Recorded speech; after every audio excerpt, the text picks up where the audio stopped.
बताइएगा, क्या आपके साथ भी ऐसा होता है कि दूध खत्म है, रोजाना वाली परचून की दुकान पर आप गए, दूध खरीदा, लेकिन फिर वहां कान खरोचने वाली क्यूटिप का एक पैकेट भी दिख गया, नजर पड़ी एक रेडीमेड इडली मिक्स पर।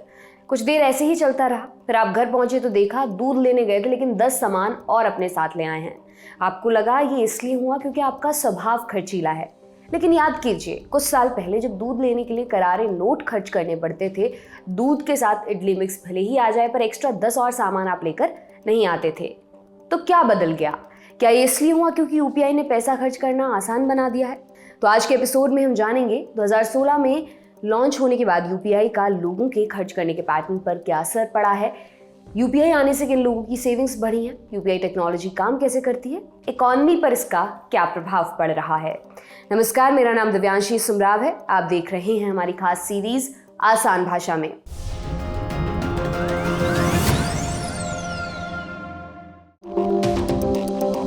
यूपीआई यानी यूनिफाइड पेमेंट इंटरफेस, ये एक प्लेटफॉर्म है जिसके जरिए किसी एक बैंक अकाउंट से दूसरे बैंक अकाउंट में पैसा भेजा जा सकता है, वो भी रियल टाइम बेसिस पर। माने सेंड का बटन दबाने के बाद जैसे ही ट्रांजैक्शन सक्सेसफुल होता है वैसे ही पैसा ट्रांसफर हो जाता है। इसे NPCI, national payments corporation of India ने बनाया है। एनपीसीआई ने बैंकिंग से जुड़े कई प्रोडक्ट्स बनाए हैं जैसे RuPay debit card, IMPS, Bhim UPI app. हालांकि यूपीआई से पहले भी रियल टाइम ट्रांसफर सिस्टम थे जैसे IMPS, RTGS, लेकिन इनके साथ कुछ कमियां थी, जैसे ट्रांजैक्शन सक्सेसफुल होने के बाद पैसा तुरंत रेसिपिएंट अकाउंट में शो नहीं होता, जबकि यूपीआई सिस्टम इतना फास्ट है, एक तरफ ट्रांजैक्शन सक्सेसफुल हुआ और दूसरी तरफ पैसा अकाउंट में शो होने लगा।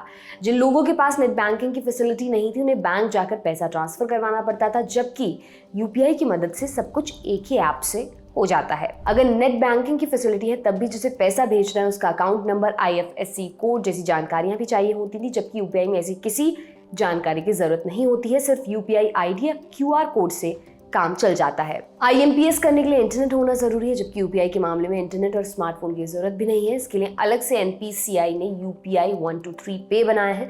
यूपीआई में सिर्फ बैंक अकाउंट से लिंक्ड मोबाइल नंबर की जरूरत होती है। यूपीआई की एक और खासियत है जो यूपीआई को बाकी सभी पेमेंट ऑप्शन से अलग करती है। इसके जरिए दोनों पर्सन टू पर्सन और पर्सन टू मर्चेंट ट्रांजैक्शंस किए जा सकते हैं। पर्सन टू पर्सन यानी यूजर्स के बीच होने वाला ट्रांजैक्शन, जैसे आप अपने किसी दोस्त या किसी जानने वाले को पैसा भेज सकते हैं और उनसे पैसा ले भी सकते हैं। पर्सन टू मर्चेंट यानी एक यूजर किसी बिजनेस को पैसा दे।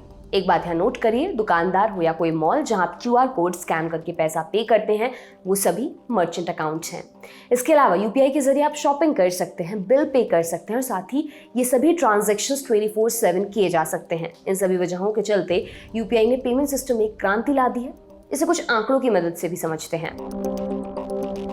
दिसंबर 2023 में PIB पर छपी एक रिपोर्ट के मुताबिक फाइनेंशियल ईयर 2017-18 में सिर्फ 92 करोड़ ट्रांजैक्शन हुए थे, जो फाइनेंशियल ईयर 2022-23 में बढ़कर 8,300 करोड़ से ज्यादा हो गए। यानी यूपीआई से होने वाले ट्रांजैक्शन हर साल करीब 150% से बढ़े।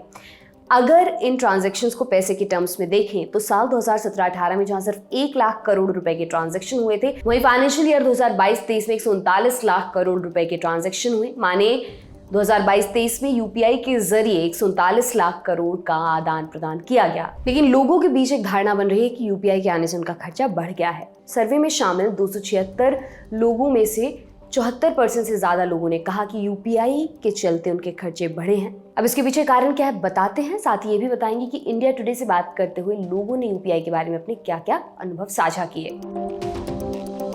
निखिल मखवाना गुरुग्राम में मार्केटिंग इंडस्ट्री में काम करते हैं। उन्होंने इंडिया टुडे को बताया कि साल 2018 में वो अपनी सैलरी का मात्र 20 से 25% हिस्सा खर्च करते थे, लेकिन समय के साथ ही तस्वीर बदली। अब वो अपनी सैलरी का 60 से 65% हिस्सा खर्च करते हैं। इंडिया टुडे के हिसाब से खर्च महंगाई की वजह से नहीं बल्कि पेमेंट के तरीके में बदलाव की वजह से बढ़े हैं। सवाल यह आता है कि कैश की जगह यूपीआई का इस्तेमाल करने से इतना फर्क कैसे पड़ा। असल में इकोनॉमिक्स में एक कॉन्सेप्ट है वैल्यू ऑफ मनी। इसको एक उदाहरण से समझिए। 1 तारीख को आपकी सैलरी आई, मान लेते हैं 40,000 रुपए। अब उस दिन अगर आपको 500 रुपए की पार्टी देनी हो तो आप दे देंगे, लेकिन अगर आपके पास सिर्फ 1,000 रुपए ही बचे हो तब भी क्या आप उतनी आसानी से, उतनी तसल्ली से 500 रुपए की ट्रीट दे पाएंगे? नहीं। इसका मतलब आपकी सैलरी की हर 500 रुपए की कीमत एक बराबर नहीं है। जैसे जैसे पैसे खर्च होंगे आपके लिए हर 500 रुपए की कीमत बढ़ती जाएगी। लेकिन ये तब होगा जब आपको इस बात का एहसास होता रहे कि पैसा कम हो रहा है। यूपीआई के मामले में आपको यह एहसास कैश के मुकाबले कम होता है। कैसे? इसको एक थॉट एक्सपेरिमेंट से समझिए। मान लीजिए आपके पास 1000 रुपये हैं, आप 50 रुपये का जूस पीते हैं। अब जैसे जैसे पैसे खर्च होते जाएंगे, बचे हुए पैसे की वैल्यू आपके लिए बढ़ती जाएगी। अगर ये 1000 रुपये आपके पास कैश में होंगे तो हर बार 50 रुपये खर्च करने के बाद आपको बचे हुए पैसे की बढ़ती वैल्यू का एहसास होगा। लेकिन अगर ये पैसा अकाउंट में है, तब खर्च करने के बाद आपको तब तक एहसास नहीं होगा जब तक आप अकाउंट का बैलेंस चेक नहीं करते। ये वैल्यू का एहसास ना होने के चलते आपका खर्च बढ़ जाएगा। या आपने रियल लाइफ में भी महसूस किया होगा। इंडिया टुडे की रिपोर्ट में एक और उदाहरण का जिक्र है। बेंगलुरु में रहने वाले धर्मेश बा ने 2022 में एक्स पर एक पोस्ट किया था। उन्होंने यूपीआई को लेकर अपना अनुभव बताया। उनका कहना था यूपीआई की वजह से खर्च बढ़ गया, क्योंकि 500 रुपए के 5 नोट खर्च करने में ज़्यादा तकलीफ होती है बजाय किसी को 2500 रुपये यूपीआई करने से। धर्मेश बा का विचार भी एक साइकोलॉजिकल फैक्टर है। लेकिन बात सिर्फ इतनी ही नहीं है। इंडिया टुडे की रिपोर्ट के मुताबिक कई लोगों की बचत भी बढ़ी है। कैसे?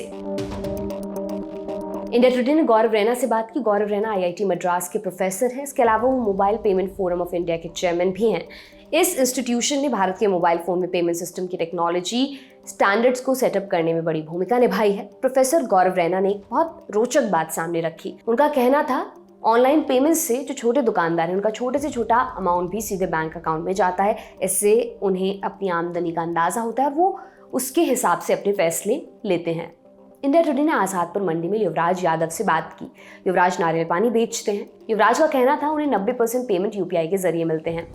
इससे उनकी काफ़ी बचत हो जाती है। कैसे? वो कैश से अपना काम चलाते हैं और बाकी बैंक में पड़े पैसे सेविंग्स के तौर पर रख देते हैं। एक और रोचक जिक्र इस रिपोर्ट में जिक्र है अंजू देवी का। अंजू देवी ग्रेटर नोएडा में हाउस हेल्प के तौर पर काम करती हैं।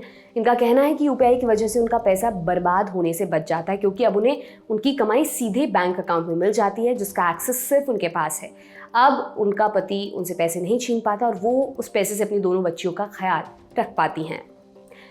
यूपीआई सिर्फ कुछ सालों में इतना पॉपुलर पेमेंट सिस्टम हो गया है कि हम सबके पास इससे जुड़ी एक कहानी है। आपकी कहानी क्या है? हमें कमेंट सेक्शन में बताइए। आज के एपिसोड में इतना ही। तमाम जानकारी लेकर आए हैं हमारे साथी आकाश। देखते रहिए दी लल्लन टॉप। बहुत बहुत शुक्रिया।